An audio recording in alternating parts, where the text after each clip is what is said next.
दावत media YouTube channel, मोहब्बत का पैगाम, इंसानियत के नाम। अऊज़ु बिल्लाहि मिनश शैतानिर रजीम। बिस्मिल्लाहिर रहमानिर रहीम।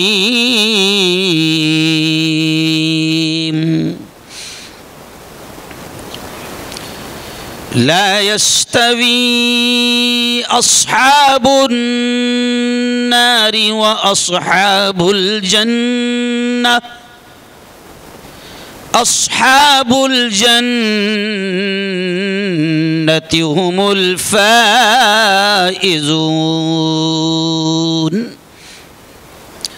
वक़ाल तआला या अय्युहल्लज़ीना आमनू क़ू अन्फुसकुम व अहलीकुम नारा।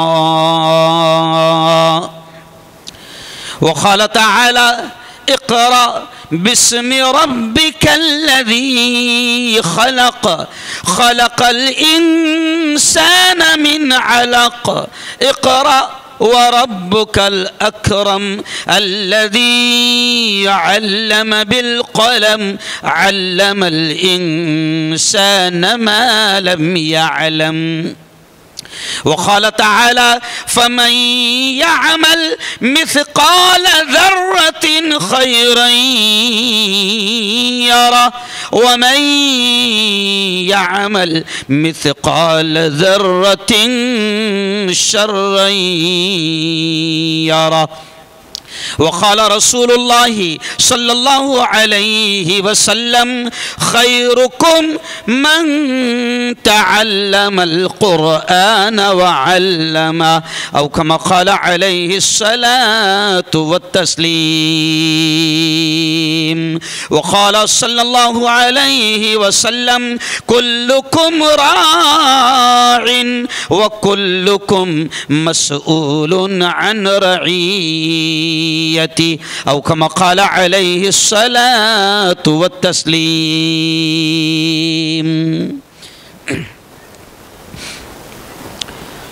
जिंदगी मांगो किसी से, कुछ उलमा ने जिद करते हुए कहा कि आपको इन्हीं अशार से बात शुरू करनी है। अब न मालूम इन अशार में ऐसी तासीर है, ऐसी जान है। और दारापुर वालों, ये अशार सिर्फ़ और सिर्फ तालीम की अहमियत, इल्म की अहमियत, एजुकेशन की अहमियत और शिक्षण की अहमियत को बयान करते हैं। और इन्हीं का खुलासा अशार और आयात को मद्देनज़र रखते हुए मैं जो कुछ भी बात करूँगा, मैं इन्हीं अशार को और आयात को मद्देनज़र रखते हुए बात करूँगा। अशार देखें कितने प्यारे हैं। उलमा ने ज़िद किया है कि इन्हीं अशार से आप बात शुरू करें। जिंदगी मांगो किसी से, न मुहब्बत मांगो,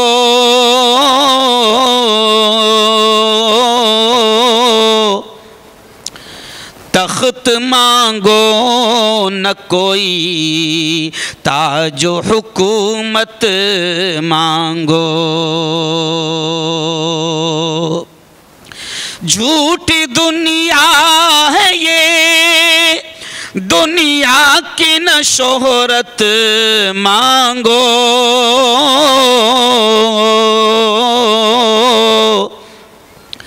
सिर्फ अल्लाह से तुम इल्म की दौलत मांगो।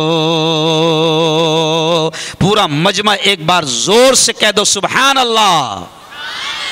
सिर्फ अल्लाह से तुम इल्म की दौलत मांगो। क्यों इल्म मांगो? तो आगे शायर कह रहा है, इल्म इंसान को इंसान बना देता है, इल्म बेमाया को सुल्तान बना देता है। सीखोगे तो, दारापुर वालों, इल्म सीखोगे तो तकदीर संवर जाएगी, जिंदगी वरना अंधेरों में गुजर जाएगी। इल्म जिसको नहीं मंजिल वो कहाँ पाता है, ठोकरें राह में खा खा के ही मर जाता है। सदक़ल्लाहुल अज़ीम।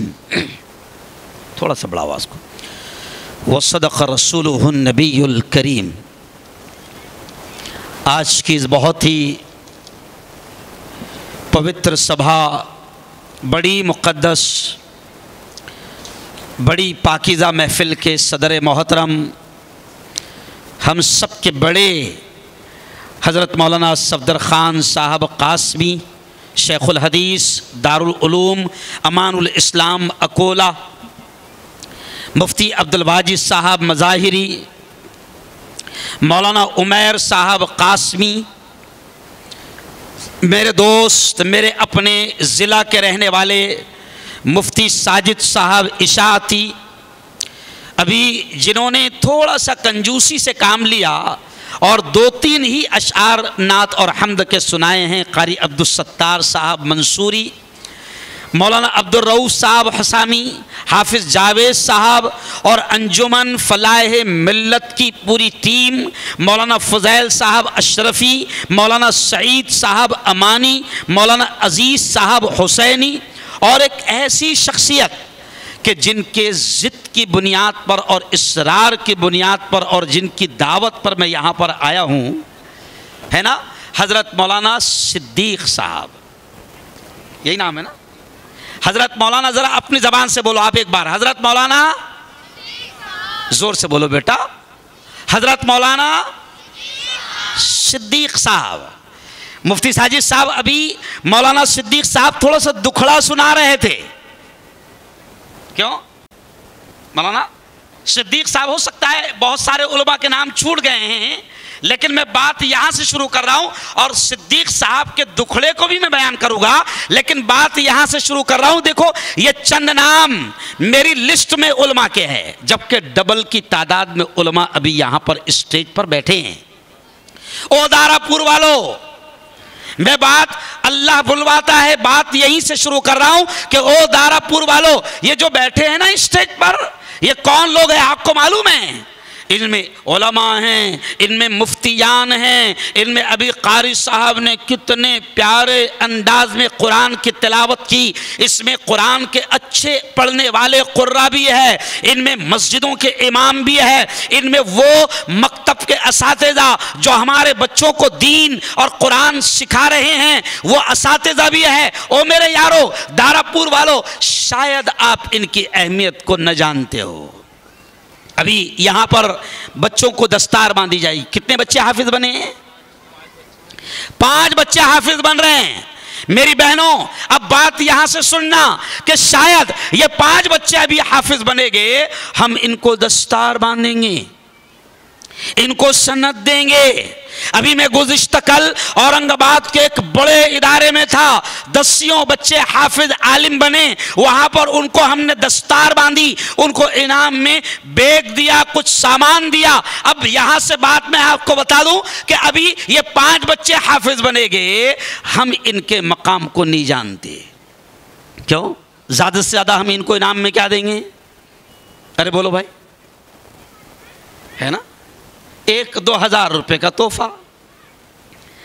और कारी साहब, मौलाना साहब, अगर कोई बच्चा मुसलमान का 10वीं में 95% लाया ओहो हो माशाअल्लाह अखबारात में उसकी तस्वीर छपती है और उसको गोल्ड मेडल इनाम दिया जाता है। अगर किसी ने 12वीं में 12th में साइंस में 95% लाया तो पूरे गांव में उसकी तारीफ होती है, उसको इनामात दिए जाते हैं।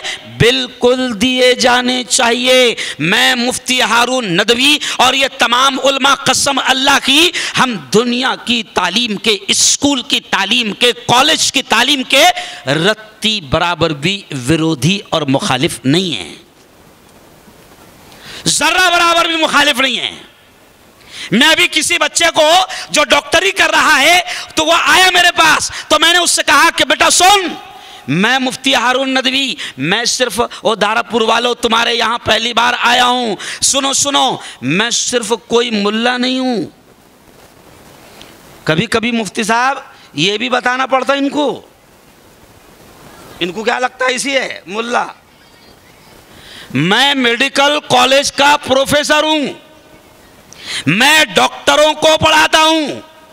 मेरे घर में 11 डॉक्टर हैं, मेरी बेटियां, मेरी बहुएं, मेरे बच्चे। और मैं सिर्फ एक डॉक्टरों का प्रोफेसर नहीं, मैं एक चैनल का मालिक हूं, जो चैनल इतना मशहूर है कि हुकूमत ने 3 मरतबा उसको बंद करा दिया। यानी कितना अच्छा होगा वो, नहीं समझे आप।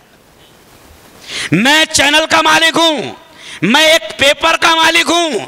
और दूसरी बात सुन लो, जिन्होंने मेरी फॉर्च्यूनर देखा होगा तो आगे आपको दिख रहा होगा कि मैं एक सियासी नेता भी हूं। ये जानबूझकर कह रहा हूं मुफ्ती साहब। लोगों को क्या लगता है कि मदरसे से क्या तैयार होता है, तो सिद्दीक साहब मैंने कल औरंगाबाद में ये कहा कि मदरसे से ये तैयार होता है। क्या होता है? ये तैयार होता है।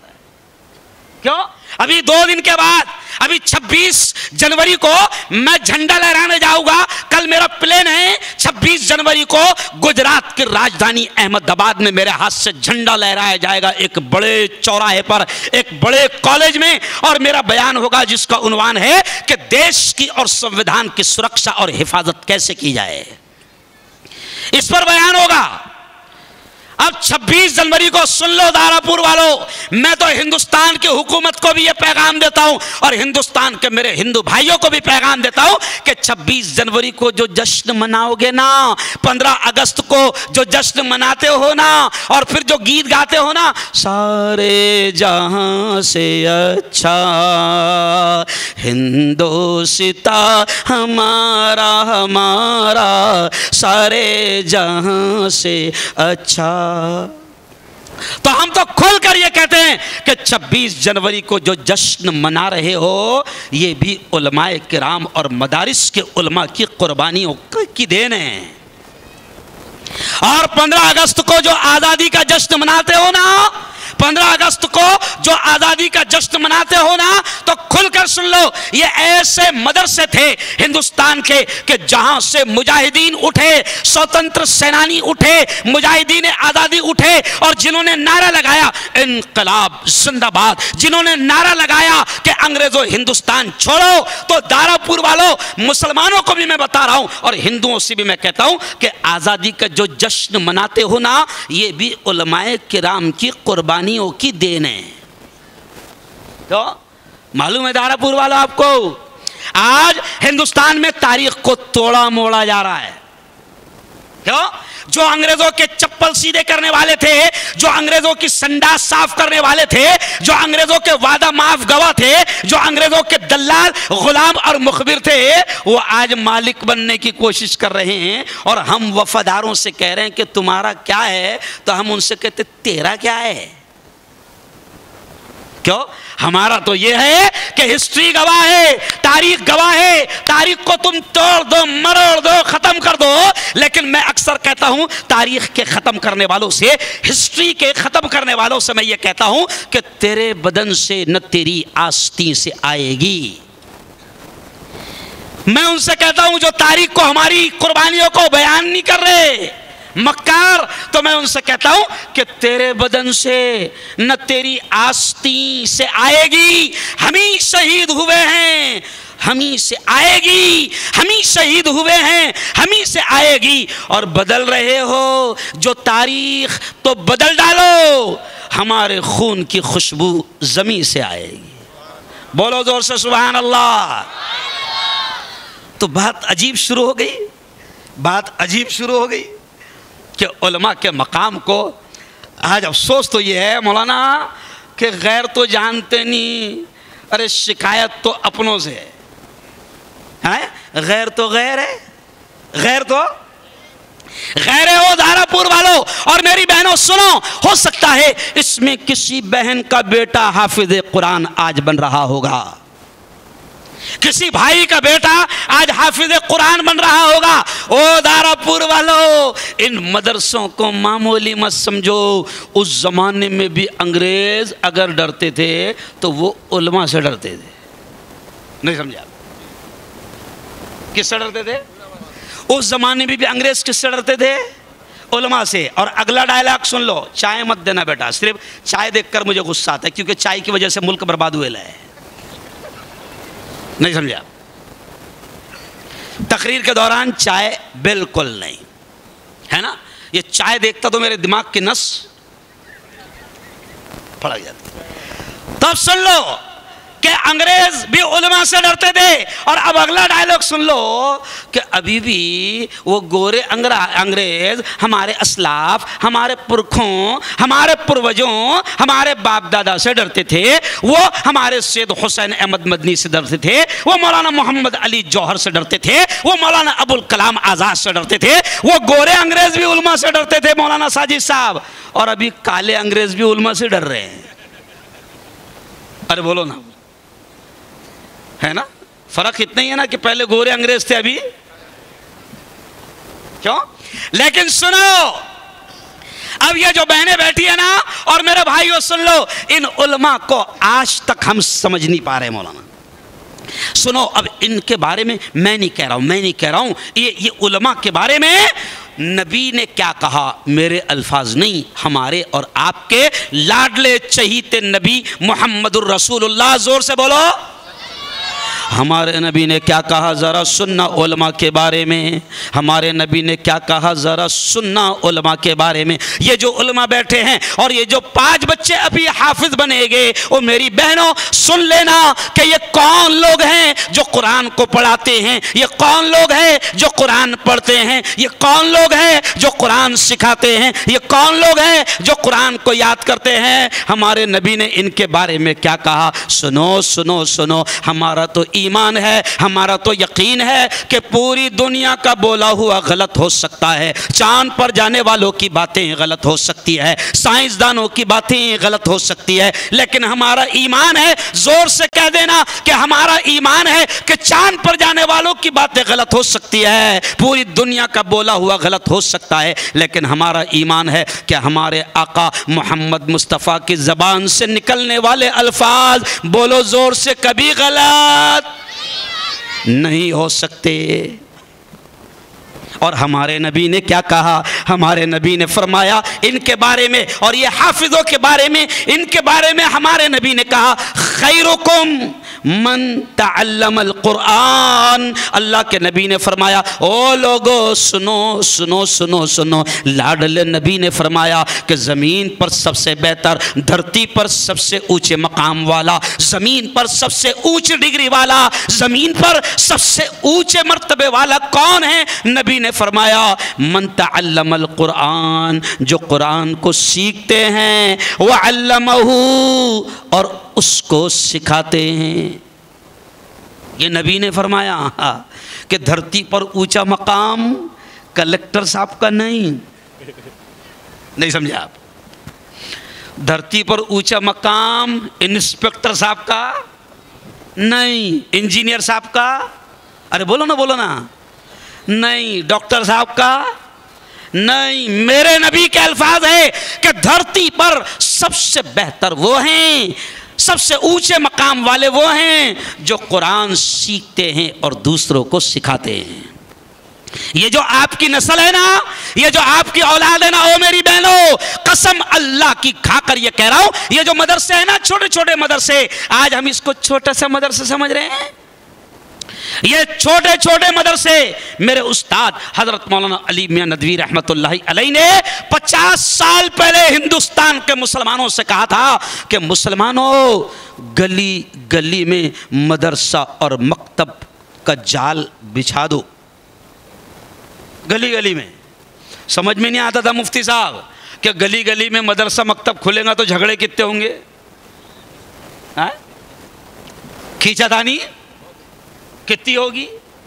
लेकिन उस जमाने में 50 साल पहले मुफ्ती साहब मौलाना सफदर साहब 50 साल पहले मौलाना अली मियां नदवी ने कहा था कि मुसलमानों, गली गली में मदरसा और मकतब खोल दो। बात समझ में नहीं आती थी, लेकिन आज 50 साल के बाद समझ में आ गया कि मुसलमान तो गली गली तो दूर की बात, गांव गांव में मदरसा खोल नहीं पाए, मगर शैतानों ने और बातिल ताकतों ने हर घर में उनका मदरसा खोल दिया। अरे बोलो, खुल गया ना? हर घर में शैतानों का मदरसा खुल गया। तुम तो गांव में नहीं खोल पाए, उन्होंने क्या किए? घर घर में खोल दिया। अच्छा, उनके मदरसे को ऐसा 3-4 एकड़ जमीन भी नहीं लगती, नहीं समझा? उनके मदरसे को 3-4 एकड़ जमीन भी नहीं लगती, इतना सा रहता और कहीं भी चिपक जाता। नहीं समझे आप? कितना सा रहता? इतना सा, और कहीं भी चिपक। क्या है वो मदरसा? अरे बोलो ना। टीवी, जिसके बगैर नहीं रहती बीवी, है ना? टीवी जिसके बगैर नहीं रहती बीवी। शैतानों ने खोल दिया मदरसा उनका। आप कितनी मेहनत कर रहे हो सुनो। अभी मेरा बम्बई में फिल्म इंडस्ट्री में मेरा बयान हुआ। नाचने गाने वालों में ये दावत वाले बड़े खतरनाक लोग रहते हैं, कहीं भी पहुंचा देते हैं। अब दावत के साथियों ने मेरा मुंबई की नगरी में नाचने गाने वालों में मेरा बयान रख दिया। कोई सीरियल में काम करता था, कोई विलन बनता, कोई अजीब अजीब हीरो थे, सब उनमें बयान रख दिया। तो अब मैंने उनमें बयान किया, और बयान करने के बाद में एक टीवी सीरियल का मालिक था, एक टीवी चैनल का मालिक था। तो मैंने कहा कि आपका प्लान क्या होता है, प्लान आपका? तो वो टीवी चैनल के मालिक ने क्या कहा मुफ्ती साजिद साहब? उसने कहा कि हमारा प्लान ये होता है कि हम जो चैनल खोलते हैं उसने 24 घंटा चैनल ने चलना चाहिए। देखो, मैं बहुत अहम बात बता रहा हूं। मैंने कहा यार 24 घंटे कैसे चलेगा? अरे भाई, आदमी 8-10 घंटे सोएगा तो सही, घर वाले 24 घंटे कैसे चलेगा? तो उसने मुस्कुराया, डायरेक्टर था वो, मुस्कुराया और मुस्कुरा कर कहने लगा, मुफ्ती जी यकीनन एक आदमी 10-15 घंटे नहीं देखेगा हमारा चैनल, लेकिन हमारा प्लान होता है। मैंने कहा प्लान क्या? तो बोले हम लोग वक्त को बांट देते हैं। हमको मालूम है कि बच्चे किस वक्त में घर में रहते हैं, तो हम फिर उस वक्त 2-3 घंटे बच्चों की सीरियल लगाते हैं। समझ रहे आप? किसकी सीरियल लगाते हैं? बच्चों की। फिर छोटा भीम देखता बड़ा भीम। नहीं समझे आप? जंगल जंगल पता चला है, और चड्डे पहन के, है ना, फूल खिला रहे हैं चड्डी पहन के। तो कहा कि मुफ्ती साहब जब बच्चों का वक्त होता है घर में रहने का, तो वो 3-4 घंटे हम बच्चों की सीरियल लगाते हैं। फिर मुफ्ती साहब हमको मालूम है कि 3 घंटे औरतें फ्री रहती दोपहर में, तो फिर हम दोपहर में लगाते हैं सीरियल सास भी कभी बहू थी। फिर उसमें हम सिखाते हैं बुड्ढी को कैसे सताना। ये हंसते हंसते मैं शैतानों के बड़े बड़े प्लान बता रहा हूं। फिर वो कहने लगे मुफ्ती साहब नौजवानों का जो टाइमिंग है वो भी हमें खबर है। फिर हम लगाते हैं उस वक्त जब जवानों के घरों में रहने का टाइम होता है, तो उस वक्त हम नई नई फिल्में, नए नए गीत गाने लगाते हैं। और फिर आखिर में जब 12 से 3 तक के आम तौर से जब जवान भी सो जाते हैं, औरतें भी सो जाती है, बच्चे भी सो जाते हैं, तो उम्र का तकाजा है, बुड्ढों को नींद नहीं आती, तो फिर उस वक्त हम बुड्ढों के लिए पुराने फिल्म लगाते हैं। बहारो फूल बरसाओ, मेरा महबूब नहीं सो रहा।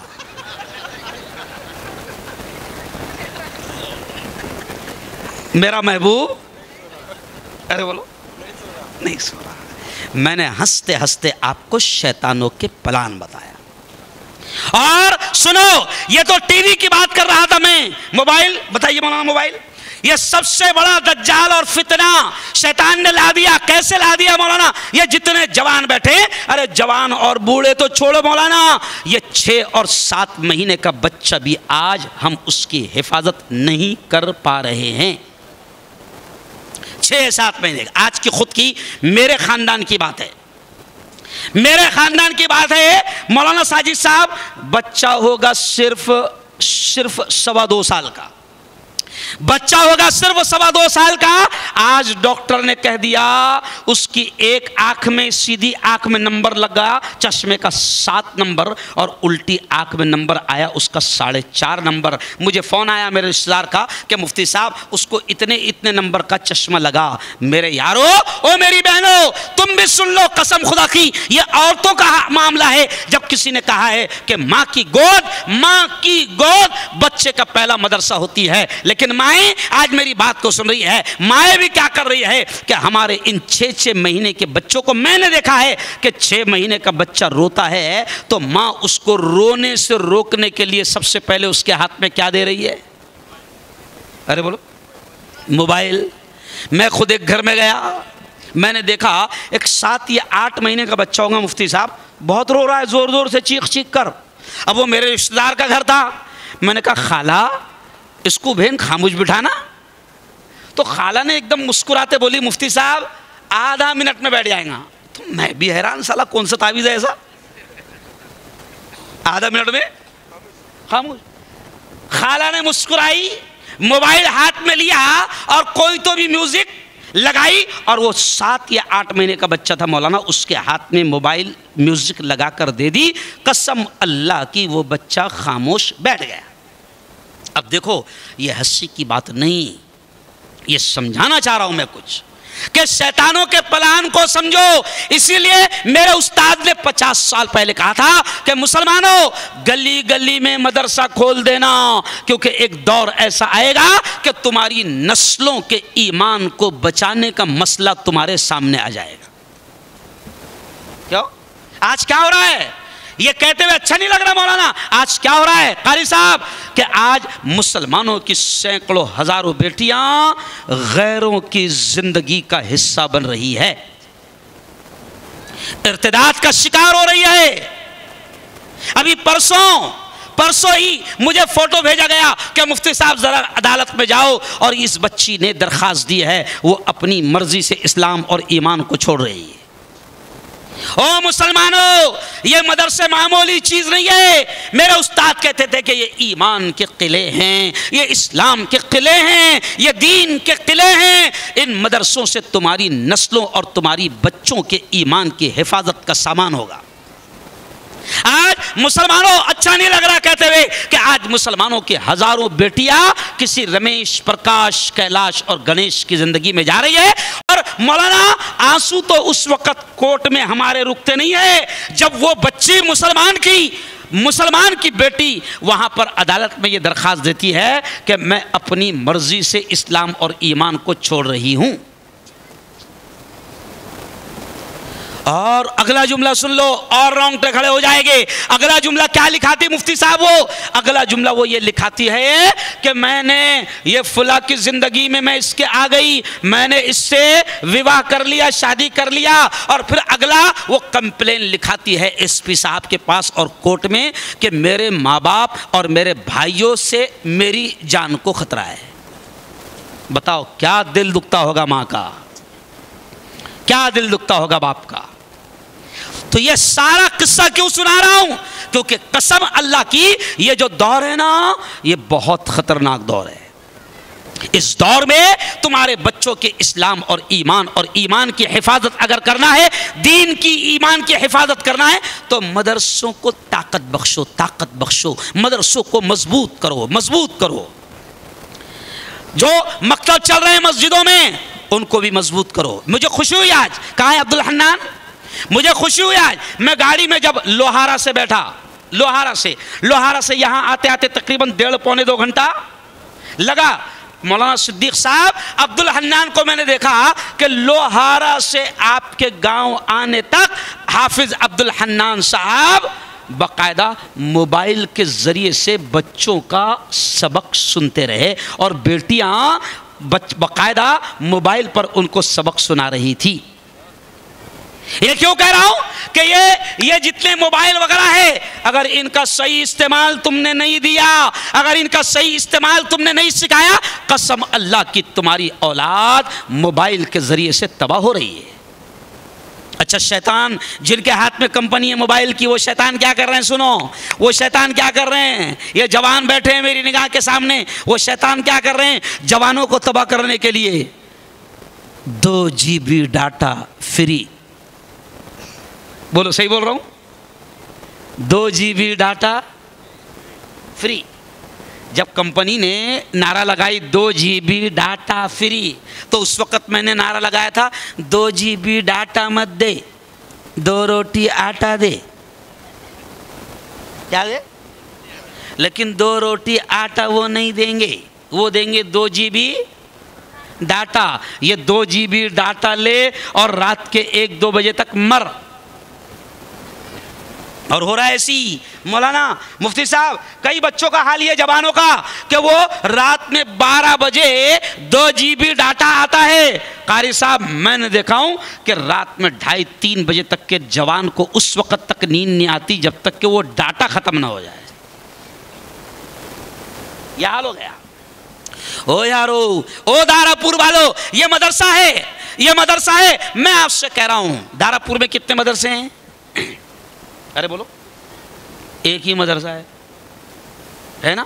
और 2 मकतब है, मस्जिद में चलते हैं। मैं आपसे कह रहा हूं दारापुर वालों, कसम अल्लाह की, इस मदरसे को इतनी ताकत बख्शो और इस मदरसे में अपनी औलादों को भेजो। बनाओ हाफिज, बनाओ हाफिज। अगर किसी को यह लगता होगा, प्रॉब्लम क्या आता मुफ्ती साहब, हमारे दिमाग में क्या बैठ गया, हाफिज जी बनेगा, मौलाना बनेगा, तो कितने वाला बनेगा?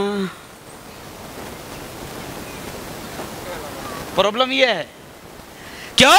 हमारे दिमाग में क्या है, हाफिज जी बनेगा तो 5000 वाला, मौलाना बना तो 8 मिल जाएंगे, है ना? ज़्यादा ही हमारे ऐसा मुफ्ती ने 1.5 छाना बन गया तो हो सकता है शहर में 12-15 हज़ार मिल जाए। क्यों? दिमाग में यही चलता ना। और स्कूल में पढ़ाऊँगा, टीचर बनेगा तो 70,000 पेमेंट, 80,000 पेमेंट। क्यों? यही ना? हाँ, लेकिन सुनो सुनो, मैं बिल्कुल, अब देखो मैं सादे अंदाज में समझा रहा हूं। मेरी बहनों, तुमने भी सुनना, ये जिनके बच्चे अभी हाफिज बने ना, जिनको अभी दस्तार बांधी जाएंगी, मामूली मत समझो। जैसे मैंने कहा ना कि उलमा के बारे में, कुरान के पढ़ाने वालों के बारे में अल्लाह के रसूल ने ये कहा कि ज़मीन पर सबसे ऊंचा वो है जो कुरान सीखता है और सिखाता है। और अभी ये बच्चे, जिनके भी बच्चे हो गए, किसके बच्चे हैं? अगर कोई यहां पर हो तो जरा हाथ उठाओ। ये 5 बच्चे जो बन रहे हैं, अगर उनके बाप हो तो हाथ उठाओ। अब देखें आप, अब हम इनको नहीं समझ रहे, लेकिन प्यारे बच्चों, अब ये जो बच्चे हाफिज बन रहे हैं, वो भी सुनो सुनो सुनो कि ऊंचा मकाम इन हाफिजों का कितना है। मौलाना, दुनिया वाले भले ही हमको 5000 वाला समझे, 10,000 वाला समझे, लेकिन सुनो, मैं बिल्कुल फख्र के साथ कहता हूं कि हमारे नबी ने हाफिजों के बारे में क्या कहा कि हश्र के मैदान में जब माँ भी एक नेकी देने को तैयार ना होगी, बाप भी एक नेकी देने को तैयार ना होगा, अल्लाह हाफिजों से ये कहेगा, अल्लाह हाफिजों से ये कहेगा, या हाफिज अल कुरान, ओ कुरान के हाफिज, ओ कुरान के याद करने वाले, इकरा इकरा, जो कुरान की आयतें तुझे याद है, पढ़ता जा, वर्तकी वर्तकी, और जन्नत की सीढ़ियां चढ़ता जा। किससे कहा जाएगा? बोलो जोर से ये, अरे बोलो ना जोर से। हाफिज जी से अल्लाह कहेगा, ओ हाफिज जी, वो जो कुरान की आयतें तू तरावी में पढ़ता था, ओ हाफिज साहब, वो कुरान की आयतें जो तुम मुसल्ले पर पढ़ते थे, ओ हाफिज साहब, वो आयतें जो तुमको याद है मेरी किताब की, पढ़ता जा, और जन्नत की सीढ़ियां, जोर से बोलो, बोलो बोलो, जन्नत की सीढ़ियां। हाफिज जी से कहा जाएगा, मेरा मशहूर डायलॉग है कि डॉक्टर साहब से नहीं कहा जाएगा, ओ डॉक्टर साहब इंजेक्शन देता जा, और जन्नत की सीढ़ियां, अरे बोलो ना, डॉक्टर साहब से निकाह जाएगा। क्यों? वकील साहब से निकाह जाएगा। ओ वकील साहब झूठ बोलता जा, जहन्नम के आला दर्जे, अरे बोलो ओ मेरे यारो, हाफिज जी को हम 5000 वाला समझते हैं, है ना। और सुनो मुफ्ती साहब, ये जो बच्चे हाफिज बन रहे हैं ना, इनके माँ बाप को ऊंचा क्या मकाम अल्लाह देगा, अल्लाह।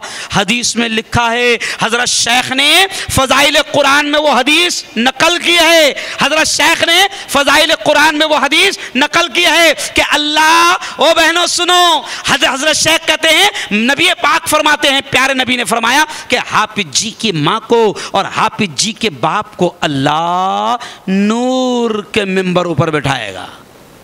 अभी आपने कुर्सी रखी ना मेरे लिए, तो हदीस में है कि हश्र के मैदान में अल्लाह ऐसा मिंबर सजाएगा, और वो मिंबर हदीस में है कि नूर के मिंबर होंगे। और सुनो बड़ी प्यारी बात, हाफिज जी की माँ के सर के ऊपर और हाफिज जी के बाप के सर के ऊपर प्यारे नबी ने फरमाया कि अल्लाह ताज रखेगा हाफिज जी की माँ के सर के ऊपर, हाफिज जी के बाप के सर के ऊपर। अब वो ताज, नबी ने फरमाया कि उस ताज की रोशनी चांद और सूरज, आफताब और महताब से ज्यादा होगी। अब पूरा दारापुर देखेगा कि ये कौन है जिनको इतना ऊंचा मकाम दिया जा रहा है, ये कौन है जिनको नूर के मिंबरों पर बिठाया जा रहा है, ये कौन है जिनके सर पर अल्लाह ने ताज रखा है, ये कौन है। तो ऐलान होगा दारापुर वालों, ऐलान होगा कि ये तो दारापुर का किसान है जिसका बेटा हाफिज कुरान है।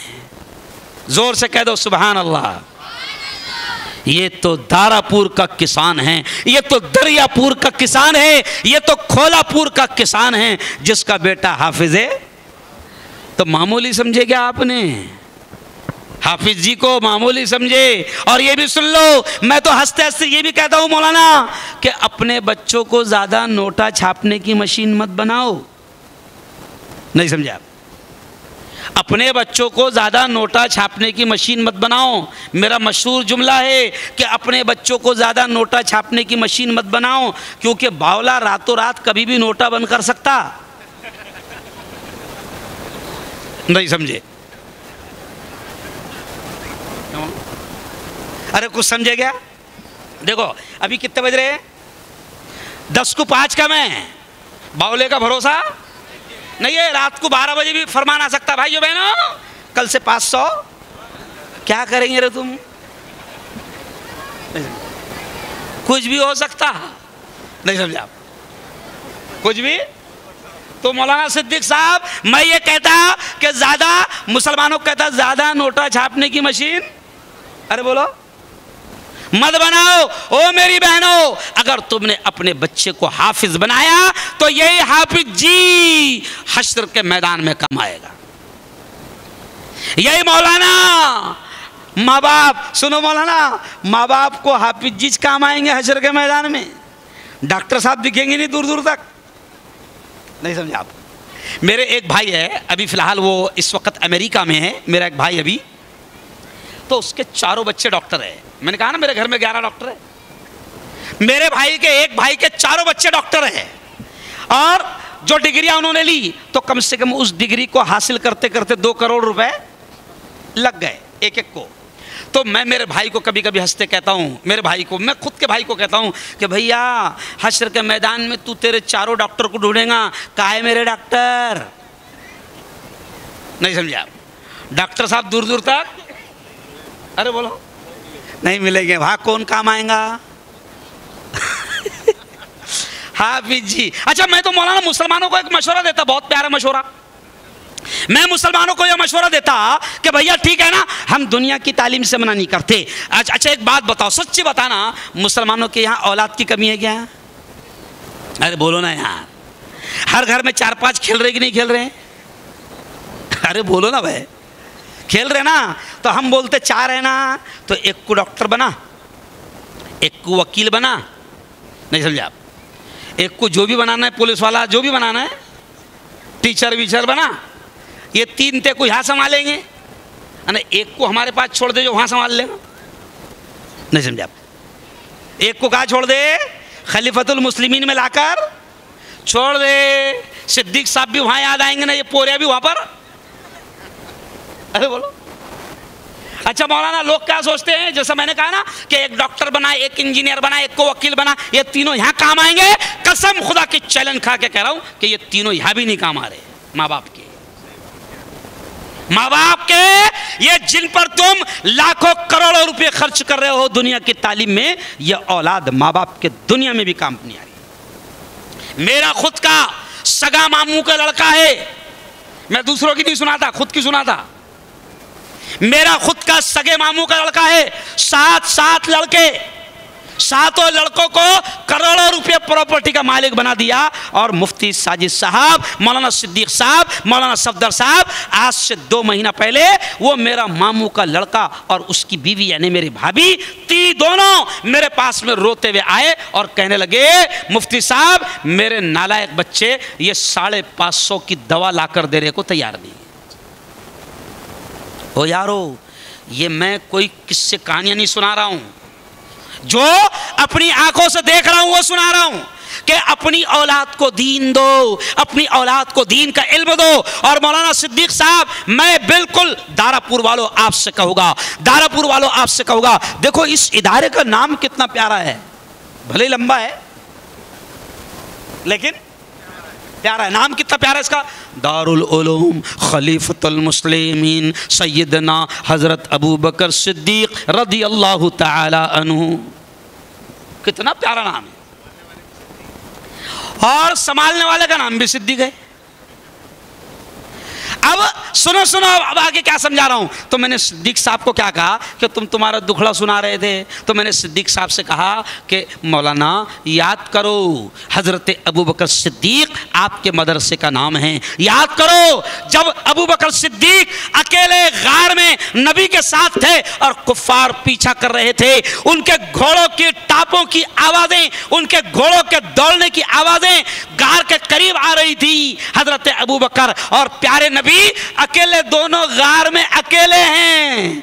तो उस वक्त नबी ने अबू बकर से कहा था, ला तहज़न इन्नल्लाह माना। अबू बकर सिद्दीक मत घबरा, डर मत, नो टेंशन, अल्लाह हमारे, अरे जोर से बोलो, अल्लाह हमारे साथ है। तो मैं ये सिद्दीक को भी कहता, नो टेंशन, अल्लाह हमारे, अरे बोलो भाई, जोर से बोलो एक बार, अल्लाह हमारे साथ है। मौलाना ये मदरसा न ये चला सकते न तुम चला सकते। मदरसा कोई सेठिया नहीं चलाता, मदरसा कोई गवर्नमेंट नहीं चलाती। कल के रोज औरंगाबाद में मेरे नाम से हेडलाइन लगी पेपरों में, औरंगाबाद में खुलकर मैंने ये कहा कि अल्हम्दुलिल्लाह हम चैलेंज के साथ कहते हैं कि हमारे मदरसे किसी हुकूमत और किसी गवर्नमेंट की भीख और खैरात पर नहीं चलते। क्यों? अरे हुकूमत क्या देंगी हमको, वो तो चिंदी चोर हमारी वक़फ़ की जमीन लेने में लगे ले। नहीं समझे आप? बिल्ली के ख्वाब में, अरे बोलो ना यार, बिल्ली के ख्वाब में छीछड़े, तो छीछड़े चुड़ने वाला हमको क्या देगा हो? क्यों? हुकूमत मदरसा नहीं चलाती। और सुन लो, तुम और हम भी मदरसा नहीं चला सकते। कौन चलाता है? बोलो जोर से, जोर से बोलो, कौन चलाता है? अल्लाह। हाँ, अगर अल्लाह ने आपको दिया है, अब ये गौर से जुमला सुनना, अल्लाह ने अगर आपको दिया है, तो मैंने परसों एक शादी में कहा, इज्तिमाई शादियां थी, 14 शादियां थी, तो वहां लोग बहुत खर्चा कर रहे हैं ना आजकल शादियों में। तो मैंने वहां पर क्या कहा कि अगर कोई अल्लाह ने किसी को माल दिया है तो वो मस्ती करने के लिए नहीं दिया है, पटाखे फोड़ने के लिए नहीं दिया है, झूठी शान दिखाने के लिए अल्लाह ने माल, अरे बोलो, नहीं दिया है। अरे यारो सुनो, अगर अल्लाह ने माल दिया ना, मुफ्ती साहब ये जुमला सुनना, अगर अल्लाह ने माल दिया दारापुर वालों, तो खुश होना, खुश होना कि मेरे मौला तेरा एहसान है कि तूने देने वाला बनाया। अगर तू चाहता तो हाथ में कटोरा देकर हमें मस्जिद के गेट पर भिखारी बनाकर खड़ा कर सकता था। सही बात है? अरे सही बोलो। आज अल्लाह ने हमको देने वाला बनाया। अभी रमजान आएगा, रमजान आएगा, रमजान में हम ज़कात निकालेंगे। अच्छा, ज़कात कौन निकालता? जिसको अल्लाह ने, अरे बोलो ना, दिया। अरे आज देने वाला बनाया तो खुश हो जा कि मेरे मौला तूने देने वाला बनाया। अभी मुझे पिछले साल एक मेरे दोस्त का फ़ोन आया, MIDC में बड़ी फैक्ट्री है उसकी, सुनो मौलाना अजीब वाक़या, MIDC में उसकी बड़ी फैक्ट्री है, उसका फ़ोन आया, मुफ्ती साहब इतना इतना इतना इतना माल है मेरे पास में, इतना सोना है, बैंक बैलेंस मेरा इतना है और इतना इतना है, तो मेरी ज़कात कितनी निकलेगी? मैंने कहा यार बहुत ज़्यादा है, तो आधा घंटे बाद फ़ोन लगा, मैं हिसाब करके तुझे बताने की कोशिश करता। अब आधा घंटे के बाद में वो मालदार का फोन आया, मुफ्ती साहब कितनी होगी मेरी ज़कात जो मैंने बताया? तो मैंने धीरे से बोला कि भाई तूने जो बताया उसके एतबार से तेरी ज़कात 23 लाख रुपए निकल रही है। क्या बोला मैंने? 23 लाख। जैसे ही मैंने मुफ्ती साहब 23 लाख बोला तो उधर से उसका फोन पे जवाब क्या है? अरे बाप रे। क्या है? अरे बाप रे। मैंने कहा अरे बाप रे, तो यार बहुत हो जा रही ना मुफ्ती साहब वो। तो मैंने कहा एक काम कर, बहुत हो जा रही क्या? तो बोले हाँ। मैंने कहा एक काम कर, तेरा नाम तो मुझे मालूम है, तेरी माँ का नाम दे दे मुझे। तो बोले मेरी माँ का नाम क्यों? बोले मैं अभी रात में दुआ करूँगा तहज्जुद में, अल्लाह ताला 23 लाख बहुत हो जा रहे, उसकी एक फैक्ट्री को आग लगा दे। नहीं समझे आप? क्योंकि न रहेगा वास। अरे अगर फैक्ट्री को आग लग गई तो ज़कात निकालने का काम ही नहीं। तो मैंने कहा तू तेरी माँ का नाम दे दे, मैं तेरे रास्ते दुआ कर देता कि अल्लाह ताला 23 लाख बहुत ज़्यादा हो जा रहे ना, है ना, तो उसकी एक फैक्ट्री को आग लगा दे। तो उधर से चिल्ला करके मुफ्ती साहब तुम पागल तो नहीं हो गए? मतलब साला जब अल्लाह मियाँ दे रहा था तो जब नहीं बोला अल्लाह मियाँ को इतना मत दे? क्यों भाई? अरे अल्लाह मियाँ दे रहा, जब नहीं रोका, जब तो तमन्ना ये थी कि ऊपर से भी आ जाए, नीचे से भी हंडिया, नीचे से भी हंडिया। देखो हंडिया के चक्कर में कितने लोग पागल हो गए। अरे औरंगाबाद में एक घर में मैं गया तो पूरे घर में गड्ढे थे। मैंने बात पूछा यार तो बोले मुफ्ती साहब 2-3 लोगों ने बताया थे कि यहाँ है, 2-3 लोगों ने बताया कि यहाँ पर है, पूरा घर में गड्ढे कर डाला मगर हंडिया अरे बोलो नहीं मिली। ओ यारो कसम अल्लाह की, अल्लाह ने देने वाला बनाया, बिंदास दो। रमजान आएगा, ओ मेरी बहनों तुम भी सुन लो, आखिरी बात कर रहा हूं, ओ मेरी बहनों तुम भी सुन लो। अगर नाक में नथनी है सोने की, अगर कान में बालियां हैं, अगर कान में बालियां हैं और गलों में हार है और हाथों में चूड़ियां हैं, अगर सोना चांदी के जेवरात है, तो मेरी बहनों तुमने भी ज़कात निकालने में कंजूसी मत करना, क्योंकि मेरे नबी ने कहा कि जो सोना और चांदी की ज़कात नहीं निकाली जाती तो फिर वो सोना और चांदी, वो माल जहन्नम की आग में तपाया जाता है और उसी से फिर इंसान को चटके दिए जाते हैं। अच्छा, ये मदरसे गवर्नमेंट की भीख पर नहीं चलते तो काय पे चलते हैं? ऐसे ही अल्लाह ने जो हमको आपको साहिब नसीब बनाया, हम लोग मदरसों को अल्लाह हमको जरिया बना देता है। इसलिए मैं दारापुर वालों आपसे कह रहा हूं, अभी मैं आपसे कोई चंदा नहीं मांग रहा हूं, मैं आपको समझा रहा हूं कि ये मदरसों को बंद मत होने देना। मैंने थोड़ा सा दुखड़ा सुना कि पहले चालू हुआ, फिर बंद हुआ, फिर कोरोना आया, फिर बंद हुआ, फिर अभी चालू हो गया। कोरोना आया था ना, कसम अल्लाह की बहुत अच्छा था बेचारा हो, नहीं समझे आप? कोरोना बहुत अच्छा था, नहीं समझे आप? बहुत अच्छा था। अच्छा क्यों आया मालूम? कोरोना क्यों आया था मालूम तुमको? अरे बोलो ना। कोई चाइना वाइना नहीं भेजा था, सब अल्लाह के हाथ में।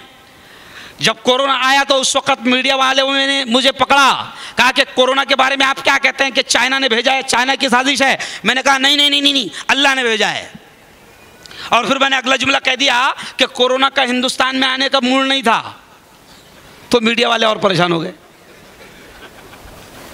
मैंने कहा कोरोना का हिंदुस्तान में आने का कसम खुदा की मूड नहीं था, लेकिन तुमने बदमाशी करे, हुकूमत ने बदमाशी करी। क्या बदमाशी करी? कि हमको हुकूमत एनआरसी के नाम पर निकालना चाहती थी। 1 साल तक के हम दिल्ली के शाहीन बाग से लेकर जलगांव के शाहीन बाग तक 1 साल तक के लाखों मुसलमान धरना देते बैठे रहे कि हम नहीं जाएंगे, हम यहाँ के हैं, हम यहाँ के हैं। और कुछ कमीने कहते थे कि हम तो निकाल कर रहेंगे, निकाल कर रहेंगे, नहीं मानते थे। 1 साल हो गया, नहीं मानते थे, तो अल्लाह ने कोरोना भेज दिया। नहीं समझा? फिर कोरोना आने से फायदा क्या हुआ मालूम तुमको? फायदा ये हुआ कि जो लोग हमको घरों से निकालने की बात करते थे, कोरोना आ गया तो फिर वो हमको हमारे मोबाइल में घुस घुस कर कहते थे कृपया अपने घरों में रहें। कहाँ रहे? बाहर भी निकले बैठा तो डंडे, और खाए लोगों ने डंडे। यानी जो हुकूमत कहाँ से निकालने की बात करती थी, अरे बोलो ना यार, मुल्क से। बाद में वो हमको क्या बोलती थी, घर से भी निकला बेटा तो डंडे खाएगा। समझ रहे आप? तो बहुत अच्छा था वो।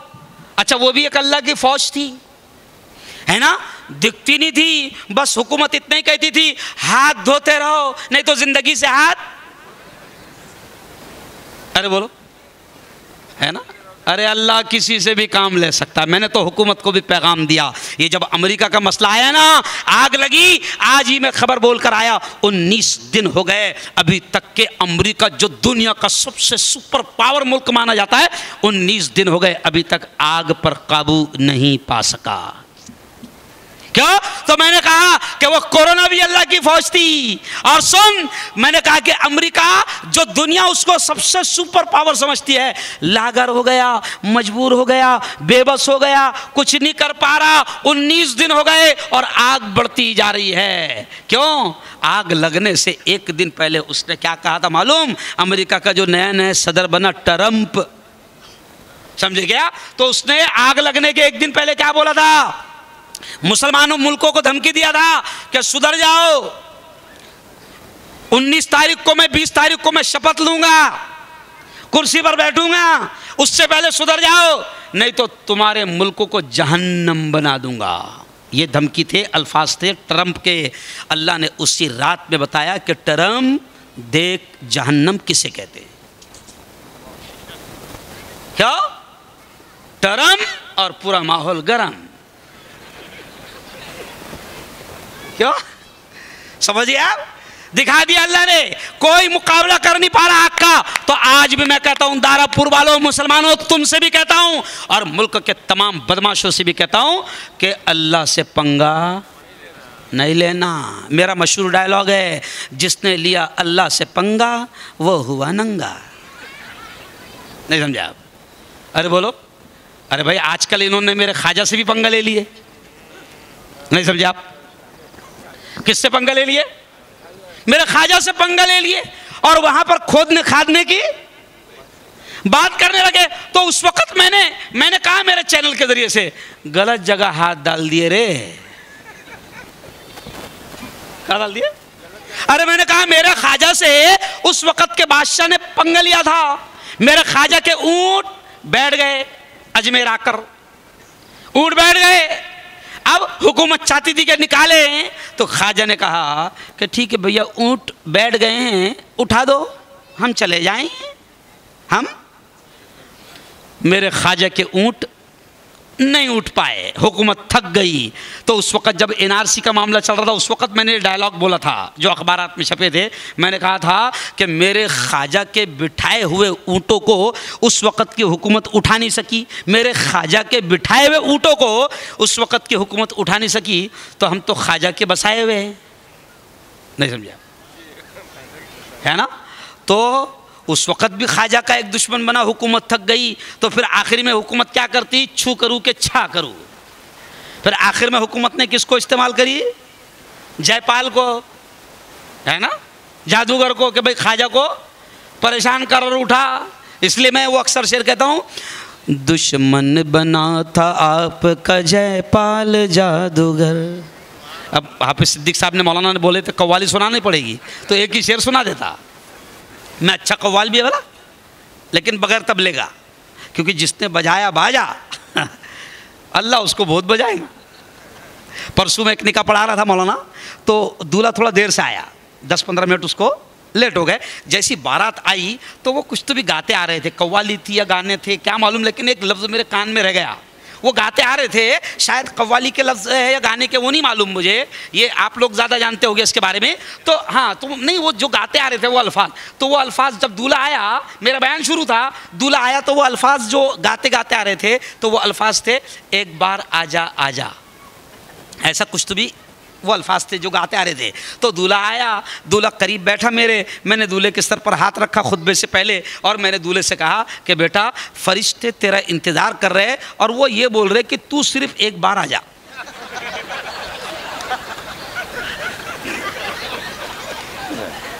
तू बेटा सिर्फ एक बार आ जा। फिर यहां पर रिवर्स गेयर, अरे बोलो नहीं है। ओह यारो, ओ यारो, तो अब मैं कव्वाली के वो अशार कहता हूं कि उस वक्त भी अल्लाह वालों के दुश्मन उस वक्त की हुकूमतें बनी। और इसी पर अपनी बात ख़त्म करूंगा कि क्या कहता है शायर, दुश्मन बना था आपका जयपाल जादूगर, दुश्मन बना था आपका जयपाल जादूगर, जादू से उसने आप पे फेंका बड़ा पत्थर, ख्वाजा पर पत्थर फेंका, पत्थर वो सी, अभी वाक़ई क्या है उससे हमें कोई लेना देना फ़िलहाल नहीं है, लेकिन उसके ज़रिए से हमने पूरे गुजरात को फ़तह कर लिए इन्हीं कव्वाली की वजह से। कई कई जगह कव्वाली से फ़तह हो जाता, नहीं समझा।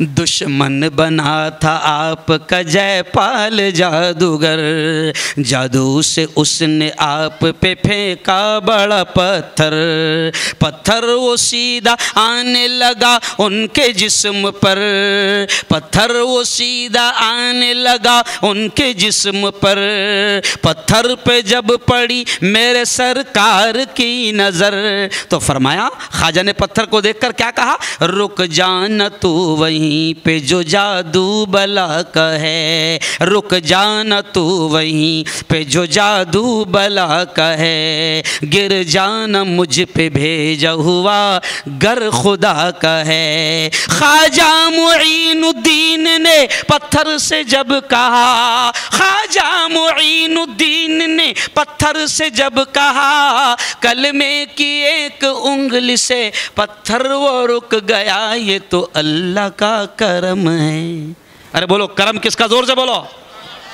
अरे भाई कव्वाल बावला है, सुभान अल्लाह, नहीं समझी भाई, कव्वाल जाहिल है ना, अपन थोड़ी, अपन तो मुफ्ती है ना, तो करम किसका, जोर से बोलो अल्लाह का। ओ मेरे यारो दारापुर वालों, अभी देखो तुम्हारे सामने 5 बच्चों को दस्तार बांधी जाएगी, है ना दस्तार। ओ यारो ये मामूली चीज नहीं है। दारापुर वालों आखिरी जुमला सुन लो, ये मदरसा तुम्हारे गांव में चल रहा है, कसम अल्लाह की ये जुमला सुन लो, जिस इलाके में मुफ्ती साहब मौलाना सफदर साहब, जिस इलाके में जिस ज़मीन पर मदरसा चलता है, मैं उस ज़मीन को उस इलाके के लिए अल्लाह की रहमत और बरकत का ज़रिया समझता हूँ। यहाँ ये छोटे छोटे बच्चे, सही बोलना, आज हम फजर को नहीं उठ पा रहे हैं, सिद्दीक साहब, बड़े बड़े लोग फजर को नहीं उठ पा रहे। ओ दारापुर वालों, ये छोटे छोटे बच्चे ये हाफिज बनते हैं ना, ऐसे नहीं बन जाते हैं, ये रात को 4-4 बजे से उठकर अल्लाह की किताब को रटते हैं, पढ़ते हैं, हाफिज बनते हैं। ओ दारापुर वालों, जब यहाँ पर 10 बच्चे, 20 बच्चे, 30 बच्चे भी अगर उठकर रात में कुरान पढ़ते होंगे, तुमको नहीं मालूम कि यहाँ से रहमतें और बरकतें पूरे इलाके को ढांप लेती है। आप, मुझे अच्छा लगा कि जुमा को आप लोग बच्चों की मेहमान नवाजी करते हो, है ना, हर हफ्ते खाना खिलाते हो, है ना, हर हफ्ते खाना खिलाते हो, बहुत अच्छी बात है। अरे मैं आपसे कहता हूं मौलाना, एक बच्चे का, मुफ्ती साहब मौलाना, एक बच्चे का साल भर का खर्चा होता 10,000 रुपये, एक बच्चे पर मदरसे वाला खिला पिलाकर समझो अगर देखा जाए तो कितना खर्च होता साल भर का। जबकि स्कूल में जो बच्चों पर तुम लाखों रुपए खर्च कर रहे हो, स्कूल में लाखों रुपए, महीने के 10-10 हज़ार है मौलाना। कुछ इंग्लिश मीडियम स्कूल ऐसी है कि जहाँ पर महीने की 10-10 हज़ार रुपए। मेरे खुद के कॉलेज में 1.5 लाख रुपए फीस है। कितनी है? 1.5 लाख। और लोग दे रहे अच्छा 1.5 लाख तुम बच्चों पर खर्चा कर रहे और वो 1.5 लाख खर्चा कर रहे और वो जो टीचर इनको पढ़ा रहा उसकी तनख्वाह 1 लाख रुपए। अच्छा ये पढ़ रहे क्या और वो टीचर पढ़ा रहा क्या, जरा सुन लो, इनसे सुनो, ये बच्चे बोलेंगे। प्यारे बच्चों इधर देखो, ए फॉर, जोर से बोलो शर्मा मत, A for apple, B for, जोर से बोलो यार, B for ball, C for cat, D for dog. Cat यानी बोलो, कैट यानी बिल्ली, डॉग यानी कुत्ता। कुत्ते बिल्लियां पढ़ रहे।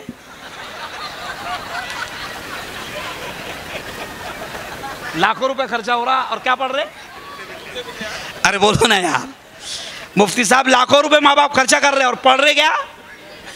अरे हम बोलते कुत्ते बिल्लियां भी पढ़ो, हम मना, अरे बोलो, हम मना नहीं करते, लेकिन हम क्या कहते? A for apple, A for Allah, B for ball, B for Bismillah. ये भी तो पढ़। A for apple, A for Allah, B for ball, B for बिस्मिल्लाह।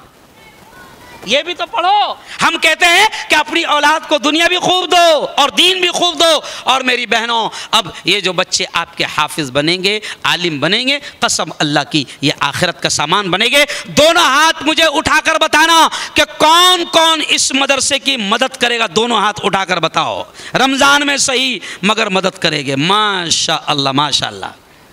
अच्छा एक और बात बताओ, एक और बात बताओ मौलाना, 10,000 रुपये एक बच्चा हाफिज बनता है। सुनो, अब बहुत बहुत पॉइंट की बात बता रहा हूँ। आपका बच्चा हाफिज नहीं बन पाया, सुनो गौर से, अब आपका बच्चा हाफिज नहीं बन पाया, कोई बात नहीं, कोई बात नहीं। आप आओ सिद्दीक साहब के पास, आप जाओ मुफ्ती साजिद के पास, आप जाओ मदरसे वालों पास और कहो कि मैं एक बच्चे का 10,000 रुपये साल का दे रहा हूँ, इसको 3 साल लगे हाफिज बनने में या 5 साल लगे, इसका पूरा खर्चा मैं करूँगा। कसम अल्लाह की, अगर आपने दूसरे किसी गरीब के बच्चे को भी हाफिज बना दिया तो आपको भी ऐसे ही सवाब मिलेगा जैसे आपने अपने बच्चे को हाफिज बनाया है। कितना आसान आइडिया है। अरे भाई आजकल दुनिया वाले तुमको बता दे गेट वन, क्यों एक पर एक स्कीम बताते ना, स्पिन स्कीम।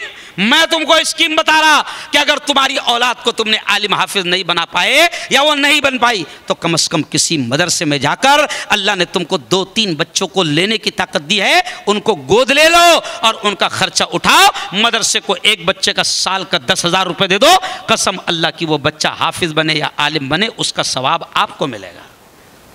अच्छा एक और हाथ उठाकर बताओ, इस मजमे में कौन ऐसा है, ये देखो अब क्या बोल रहा हूं मैं, इस मजमे में कौन ऐसा है जिसको अल्लाह ने इतना गरीब बनाया कि वो साल भर में 1,000 नहीं दे सकता? कौन इतना गरीब है? वो हाथ उठाओ। देखो मौलाना साजिद साहब, भाई मेरा एकदम सिंपल बात मैं कह रहा हूं, कौन इतना गरीब है कि जो साल भर में मदरसे को 1,000 नहीं दे सकता? वो हाथ उठाओ। देखो मौलाना सिद्दीक साहब, एक भी नहीं, इसका मतलब सब, अरे बोलो, दे सकते। तो अब हर एक को चाहिए, मैंने कहा ना कि गवर्नमेंट की भीख और खैरात पर मदरसे नहीं चलते। अच्छा बताओ, क्या हम ये मदरसे गवर्नमेंट के हलक में देना चाहते क्या? अरे बोलो ना, नहीं। तो रमज़ान में हर आदमी ने कम से कम 1,000 रुपये मदरसे को देना ताकि ये हमारे मदरसे चले, आगे बढ़ें। बहुत बहुत धन्यवाद, बहुत बहुत बधाई, बहुत बहुत शुक्रिया। एक शानदार जलसा आपने यहाँ पर सजाया। तो चलो, बहुत लंबी मेरी तकरीर हुई, मैं हक से कहता हूँ कि मेरे लिए आप दुआ करना कि अल्लाह ताला खूब ताकत दे, सेहत दे और अल्लाह हिफाजत करे। दावत मीडिया यूट्यूब चैनल, मोहब्बत का पैगाम, इंसानियत के नाम।